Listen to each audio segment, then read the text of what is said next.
बिस्मिल्लाहिर्रहमानिर्रहीम, अस्सलाम वालेकुम। मैं हूं ईसा नकवी। आज दिन है जुमे का, तारीख़ है 30 सितंबर। पाकिस्तान न्यूज़ इंडस्ट्री का एक बड़ा मशहूर और मारूफ नाम है आफ्ताब इकबाल। उनके वालिद हैं ज़फ़र इकबाल, जो उर्दू अदब के बड़े मंझे हुए बड़े मशहूर शायर हैं। गज़ल में उनका लहजा बड़ा मजबूत है। उनकी गज़ल का एक शेर है कि झूठ बोला है तो कायम भी रहो उस पर ज़फ़र, आदमी को साहिबे किरदार होना चाहिए। आज की वीडियो इस शेर के साथ भी जुड़ी हुई है। इस वीडियो में दो इंतहाई अहम स्टोरीज़ के हवाले से मैं बात करूँगा। एक तो आज शाह महमूद कुरैशी का कड़ा इम्तिहान है।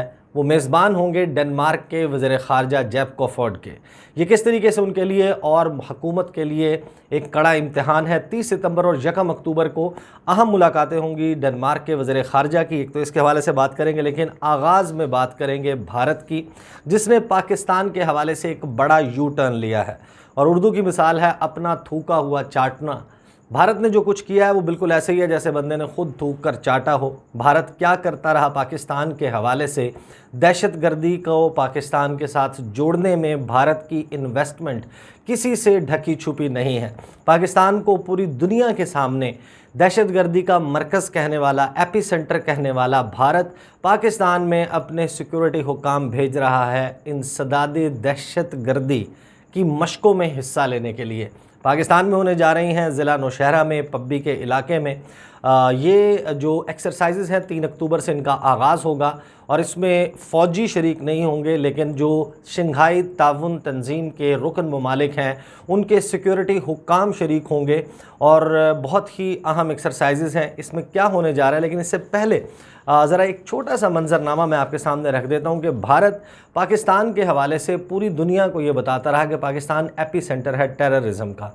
गुज़श्ता बरस जब EU डिसइंफो लैब ने भारत का एक पर्दा चाक किया, जिसके मुताबिक ये बताया गया कि एक फ़ेक न्यूज़ नेटवर्क चलाया जा रहा था भारत की तरफ से, जिसका मकसद था कि पाकिस्तान को बदनाम किया जाए पूरी दुनिया में, पाकिस्तान का मस्बत तासुर कायम ना होने दिया जाए, पाकिस्तान को बताया जाए कि ये एक रोग स्टेट है, एक बदमाश रियासत है, पाकिस्तान दुनिया भर में दहशतगर्दी फैलाता है। और इसी प्रीटेक्स्ट पे आपको याद होगा कि भारत ने साल 2016 में जब पाकिस्तान में सार्क सरबराह इजलास होना था, भारत ने कहा कि इन्वायरमेंट कंड्यूसिव नहीं है, कोट अनकोट, और पाकिस्तान में दहशतगर्दी के कंसर्न्स हैं, इस वजह से जो भारत है वो शिरकत नहीं कर सकता। और फिर ये प्रोसेस कटल हो गया। अफ़गानिस्तान ने और सार्क के जो छोटे ममालिक जिन पर भारत का बड़ा ही धौंस चलती है, इन तमाम ममालिक ने भारत का साथ दिया और दहशतगर्दी के बुनियाद पर पाकिस्तान में सार्क सरबराह इजलास आज तक नहीं हो सका। इसी तरीके से जो फाइनेंशियल एक्शन टास्क फोर्स है उसमें भारत और भारत की हुकूमत का ये मौक़िफ़ है कि पाकिस्तान को ग्रे लिस्ट में नहीं बल्कि पाकिस्तान को ब्लैक लिस्ट में होना चाहिए। और अब ये यू टर्न देखिए कि भारत अपने सिक्योरिटी हुकाम को इंसदादे दहशतगर्दी की मशकों में हिस्सा लेने के लिए पाकिस्तान भेज रहा है। उसके लिए तौजी बड़ी दिलचस्प पेश की गई है। टाइम्स ऑफ इंडिया मेरे सामने मौजूद है, मैं आपको बताता हूँ इसकी क्या तफसील है। India set to take part in SCO anti terror exercise in Pakistan. New Delhi से ये खबर है जी कि India is likely to send a 3-member team to participate in a Shanghai cooperation organisation SCO exercises in Pakistan next week, के अगले हफ्ते जो 3 अक्टूबर से स्टार्ट हो रही हैं पब्बी में, नौशहरा में मशकें, वहाँ पर भेज रहा है। इसमें टाइम्स ऑफ इंडिया जो है उसने अपने सोर्सेज को कोट करते हुए कहा कि जो पब्बी एंटी टेरर एक्सरसाइजेज 2021 हैं उसमें जो है वो 3 रुकनी डेलीगेशन जाएगा और इसका इनअकाद हो रहा है शंघाई ताउन तंजीम का एक रीजनल एंटी टेररिस्ट स्ट्रक्चर है, रैट्स इसको बोलते हैं। ताशकंद में इसकी मीटिंग हुई थी और उस वक्त तय हुआ था कि एक्सरसाइजेज होंगी पाकिस्तान में। मार्च के महीने में पाकिस्तान ने शंघाई ताउन तंजीम के तमाम रुकन ममालिक को इसमें शिरकत की दावत भेजी थी।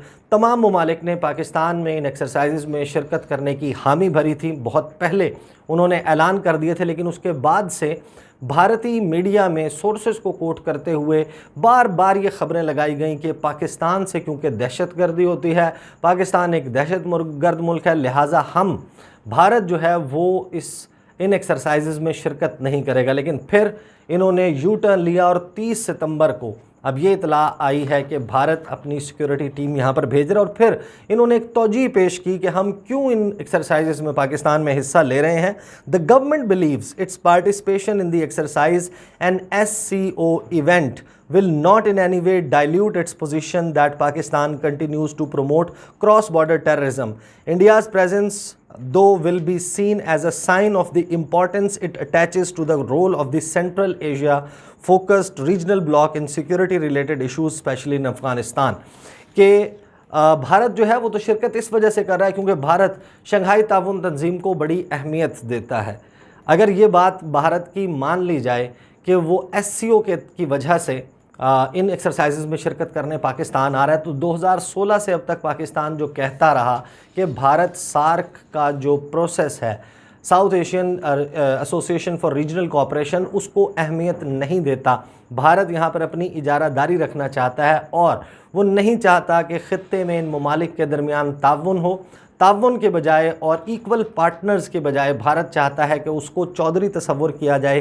ये जो छोटे ममालिक हैं ये सरबराह समझे भारत को और भारत अपनी चौधराहट दिखाए पूरे ख़ित्ता जो साउथ एशिया एंड सार्क है। ये था पाकिस्तान का मौक़िफ़ और आज ये मौक़िफ़ दुरुस्त साबित हुआ जब शंघाई ताउन तंजीम के नाम पर भारत पाकिस्तान में इंसदाद दहशतगर्दी की मशकों में हिस्सा लेने के लिए अपने फ़ौजी भेज रहा है, जबकि सार्क सरबराह इजलास जो पाकिस्तान में होना था उसको और उस प्रोसेस को भारत ने अहमियत नहीं दी। और बहुत ही इंटरेस्टिंग बात है जब आप इन एक्सरसाइजेस की जो है तफसीलात को पढ़ते हैं कि ये एक्सरसाइजेस हो क्यों नहीं हैं। In line with the SCO protocol, Pakistan had invited all member states, including India, for the exercise, which doesn't involve troops and is meant to identify and suppress channels that finance terrorist activities. यानी पाकिस्तान मेज़बानी कर रहा है कि जो financing of terrorism है उसको रोकने के लिए और जो दहशतगर्दी के नेटवर्क्स हैं उन तक फ़ंड्स की फ्राहमी को रोकने के लिए किस तरीके से कार्रवाई की जा सकती है। वही पाकिस्तान जिसके हवाले से भारत पूरी दुनिया में ये कहता फिरता है कि पाकिस्तान को ग्रे लिस्ट में बरकरार रखा जाए या पाकिस्तान को ब्लैक लिस्ट में डाल दिया जाए, वो पाकिस्तान में अब इन एक्सरसाइजेज में शिरकत करने जा रहा है। एक बड़ी इंपॉर्टेंट डेवलपमेंट है। अब बात आ जाते हैं दूसरी स्टोरी की तरफ, जिसके हवाले से मैंने बताया था कि डेनमार्क के वज़ीर ख़ारजा वो पहुँच रहे हैं आज इस्लामाबाद। उनकी वज़ीर ख़ारजा शाह महमूद कुरैशी के साथ मुलाकात होगी और दिन तकरीबन 12:15 के करीब एक जॉइंट प्रेस ब्रीफिंग जो है वो भी दफ्तर ख़ारजा में हो रही है, जिससे दोनों ममालिक के वज़राए ख़ारजा ख़िताब करेंगे। अब ज़ाहिर है कि पाकिस्तान का जो दौरा है वो शाह महमूद कुरैशी की दावत पर वो कर रहे हैं और अफ़गानिस्तान की सूरत हाल और दो तरफ़ा ताल्लुकात के हवाले से बातचीत होगी।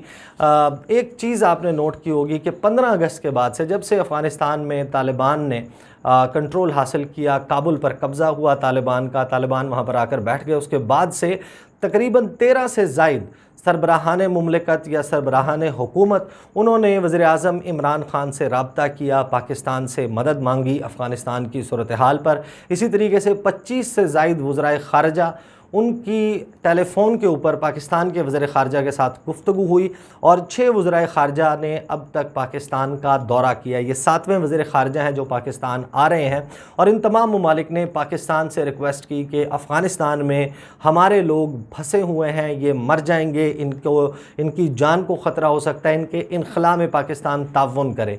पाकिस्तान ने इसकी हामी भरी, एक डेडिकेटेड सेल जो है वो बना दिया गया, 24/7 उसने काम किया और मुख्तलिफ़ ममालिक के 12 से 15 हज़ार शहरी जो हैं उनको पाकिस्तान के रास्ते जाने की इजाज़त दी गई। उनको ऑन अराइवल वीज़ाज़ की जो फैसिलिटेशन है वो फ्राहम की गई, उनकी यहाँ पर अकोमोडेशन का बंदोबस्त किया और पाकिस्तान ने ये सब कुछ मगरबी ममालिक के साथ और इन ममालिक के साथ अपने ताउन को मद्देनज़र रखते हुए किया।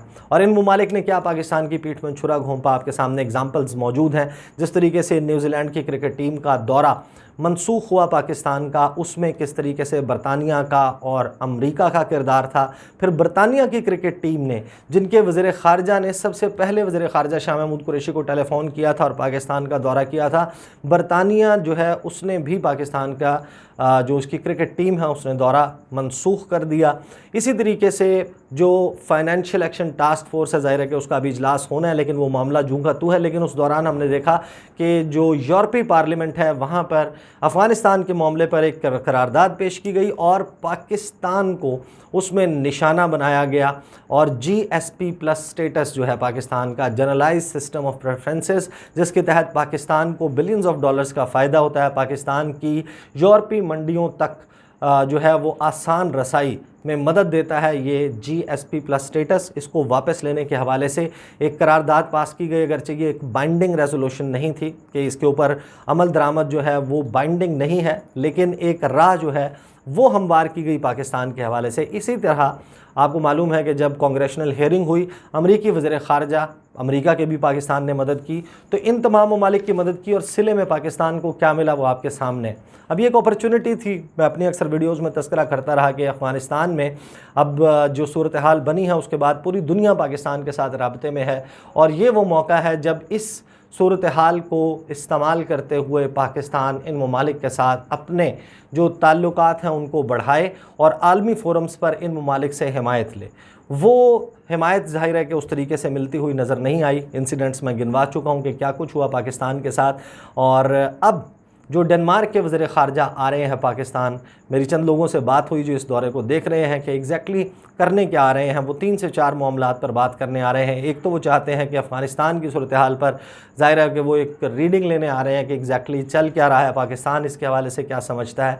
वो फिर पाकिस्तान से चाहते हैं कि जो डेनमार्क की क्योंकि इस वक्त डिप्लोमेटिक प्रेजेंस तमाम डिप्लोमेटिक कम्युनिटी फ़्लाई आउट कर चुकी है काबुल से, वो चाहते हैं कि पाकिस्तान में बैठकर उनके सफारतकार अफ़गानिस्तान के मामले को भी डील करें। जो डेनमार्क की हुकूमत है, साल 2002 से उनके डेनमार्क के ट्रूप्स अफ़गानिस्तान में बैनुल-अक़वामी अफ़वाज का हिस्सा होने के नाते मौजूद थे। फिर मुख्तलिफ़ प्रोग्राम्स वहाँ पर वो ह्यूमैनिटेरियन असिस्टेंस के रन करते रहे, ट्रेनिंग के करते रहे। ख़ास तौर पर C-130 तैयारों के हवाले से वो एक प्रोग्राम चला रहे थे। और जिस वक्त इनख़ला का आगाज़ भी हुआ तो डेनमार्क ने अपने तैयारे जो हैं, अपने जहाज़ ऑफ़र किए मुख्तलिफ़ ममालिक को कि अमरीका समेत ये ममालिक हमारे जहाज़ों को इस्तेमाल करें। और वो पाकिस्तान के रास्ते जो है वो पाकिस्तान लैंड होते थे और वही जहाज़ जो है वो फिर आगे अपनी मंजिल की तरफ रवाना हो जाते थे। तो अब जो डेनमार्क के वज़ीर ख़ारजा हैं वो चाहते हैं कि पाकिस्तान ताउन को जारी रखे, जो बाकी मांदा लोग रह गए हैं उनके इनख़ला में मदद दे। और अब ये कड़ा इम्तिहान है पाकिस्तान की सियासी, पाकिस्तान की अस्करी क़यादत का, जिनके साथ मुलाकातें होंगी, कि अब ये बात दो टोक अंदाज में वाज़े तरीके से बता देनी चाहिए इन ममालिक को कि अगर आपको हमसे ताउन चाहिए तो आलमी फोरम्स पर जिस तरीके से पाकिस्तान को अफ़गानिस्तान का नाम लेकर जहां पर आप हमसे ताउन ले रहे हैं, जिस तरीके से निशाना बना रहे हैं, ऐसे नहीं चलेगा। आपको पाकिस्तान के हवाले से अपने मौक़िफ़ में, अपने स्टैंस में तब्दीली लानी होगी। लेट्स सी कि पाकिस्तान इस सारे मामले को वज़ीर ख़ारजा शाह महमूद कुरैशी किस तरीके से टेकअप करते हैं और अब दो टोक अंदाज में यह मामला बैरूनी क़ुव्वतों को कन्वे किया जाता है या नहीं। मैं दफ्तर ख़ारजा में मौजूद होऊंगा। गुज़श्ता वीडियो में मैंने आपको बताया था कि उनकी प्रेस ब्रीफिंग होनी है। उनकी जुमेरात गुज़श्ता रोज़ होनी थी, शाम तकरीबन 4 बजे उसका वक्त था, लेकिन वो ऐन वक्त पर उसको पोस्टपोन कर दिया गया। एक इतला आई कि जनाब वो आज वज़ीर ख़ारजा जो है वो प्रेस कॉन्फ्रेंस नहीं करेंगे। और मेरी इतला ये है कि वज़ीर ख़ारजा शाह महमूद कुरैशी की ये जो प्रेस कॉन्फ्रेंस है इसके मुलतवी होने की वजह यह थी कि उनकी बहुत अहम मुलाकातें हुई पाकिस्तान की दीगर सियासी और अस्करी हुक्काम के साथ, जहाँ पर उन्होंने न्यूयॉर्क में होने वाली अपनी मुलाकातों, बरतानिया में होने वाली मुलाकातों के हवाले से उनको ब्रीफ़ किया और उनको बताया कि इस वक्त इंटरनेशनल कम्युनिटी अफ़गानिस्तान के मामले पर, पाकिस्तान के मामले पर क्या सोच रही है और पाकिस्तान को किस तरीके की पॉलिसी लेकर आगे चलने की ज़रूरत है। ज़ाहिर है कि कल आज जो है वो प्रेस कॉन्फ्रेंस में कुछ हल्की फुल्की तफसील उसकी सामने आ जाएगी और आगे चलकर आने वाले दिनों में देखते हैं कि उसके क्या असरात सामने आते हैं। उसको मैं अपडेट करता रहूँगा। इंशाल्लाह अगली वीडियो में आपके साथ मुलाकात होगी। मुझे इजाज़त दीजिए। अल्लाह हाफ़िज़।